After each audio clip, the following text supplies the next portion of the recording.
Ortho. Gaffe. .com. Comme une vache espagnole.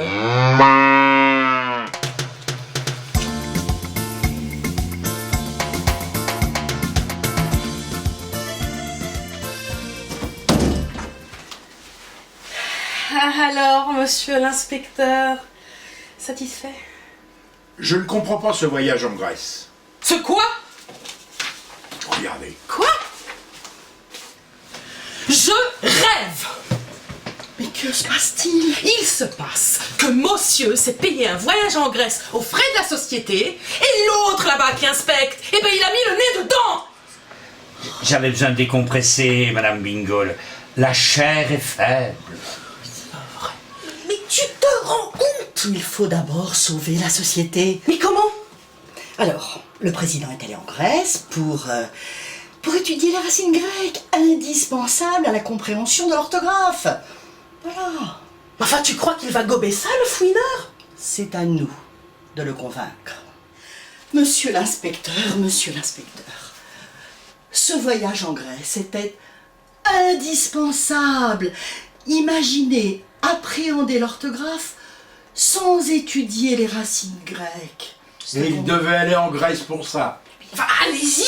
Mais allez-y, vous! Dites qu'il y est allé parce que la chair est faible! Oh, il serait pas le premier. Monsieur l'inspecteur, pour inspecter, vous venez bien ici, vous ne restez pas dans votre bureau. Je vais là où la comptabilité se trouve. Eh bien, il est donc normal que nous allions là où les racines grecques se trouvent, hein?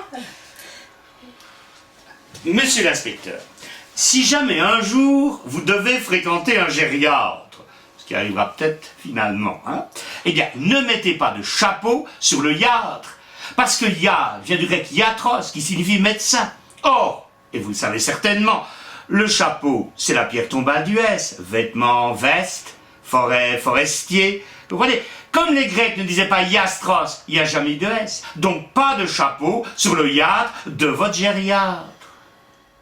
Tout ce qui est excessif se caractérise par le terme hyper, avec un H et un Y, justement. Hyper marché, hyper tension, hypertrophie.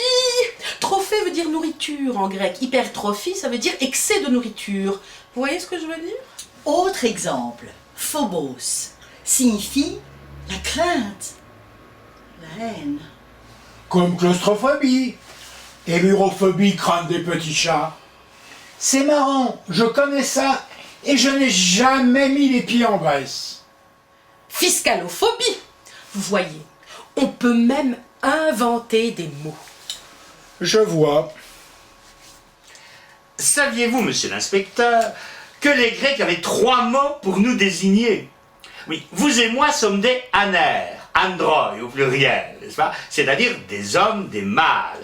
Ces dames sont ce qu'ils appelaient des gunnées, qui a donné gynécologue, parce que figurez-vous que le upsilon grec a donné notre Y à nous. Et par contre, nous sommes tous les 4 des anthropos, des êtres humains. D'où anthropophage. Qui mange tout le monde. Les hommes, les femmes, les inspecteurs. Idem en latin. Vous êtes un vir qui a donné viril, je suis une moulière et nous sommes tous homo. Pardon?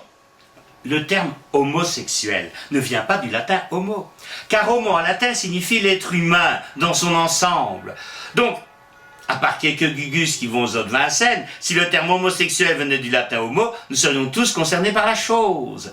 Le terme homosexuel vient du grec homoios, qui veut dire semblable, terme que vous retrouvez par exemple dans homogène. C'est bien la première fois qu'on me parle sexualité pendant que je vérifie des comptes. On ne vous parle pas sexualité, on vous démontre que les racines grecques sont indispensables à l'enseignement de l'orthographe. Monsieur l'inspecteur, imaginez que la machine à café au sein de votre ministère tombe en panne. Comment écrivez-vous dysfonctionnement? Je l'ignore. Chez nous, les machines à café ne tombent jamais en panne. Jamais.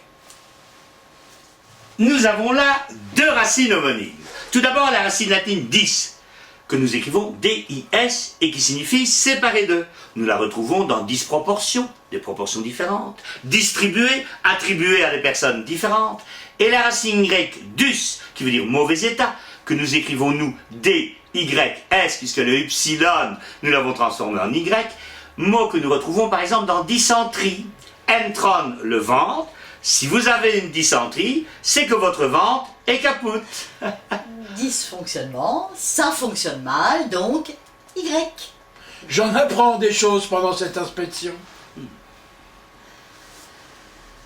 Seuls les élèves qui brillaient en latin avaient le droit de faire du grec. Eh bien, nous avons conservé cette hiérarchie. Voilà autre chose. En latin, œil se dit oculus et en grec, ophtalmos. Eh bien, l'ophtalmo a fait plus d'études que l'oculiste. Pédicure vient du latin pes pedis, qui veut dire le pied, curare, qui veut dire soigner. Podologue vient du grec podos, qui veut dire le pied, logos, la science. Notez que le podologue a fait plus d'études que le pédicure. Autre exemple, puisque vous le demandez. Mais je ne vous demande rien. Savez-vous pourquoi il faut un H à rhume? Je m'en fous. Vous n'avez jamais de rhume. Si. Alors pourquoi vous dites que vous vous en foutez? Ce mot vient du grec rein, qui veut dire couler. Et nous avons mis un H, parce que lorsque les Grecs commençaient un mot par la lettre R, ils mettent un accent dessus. Et c'est en hommage à cet accent que nous avons rajouté un H après le R. Notez au passage que les Grecs utilisaient le même vocable pour le mot nez et le verbe couler. Parce que le nez coule. Rhinocéros a la même origine. Je ne savais pas qu'on trouvait des rhinocéros en Grèce. Séros vient du grec kairos, qui signifie corne. Et rhinos, le nez. La personne qui a trouvé cet animal a estimé certainement qu'elle avait une corne à la place du nez. Passionnant. Quant à celle qui a découvert l'hippopotame, elle a dû estimer qu'elle avait rencontré le cheval du fleuve. Hippos, cheval, potamos, fleuve. Il faut qu'elle change d'ophtalmo. Madame l'Académie, c'est la première fois que je contrôle une entreprise d'orthographe. Cela me donne envie de prendre des vacances. Votre dévoué, Yvalan Paul. Ortho.com Comme une vache espagnole.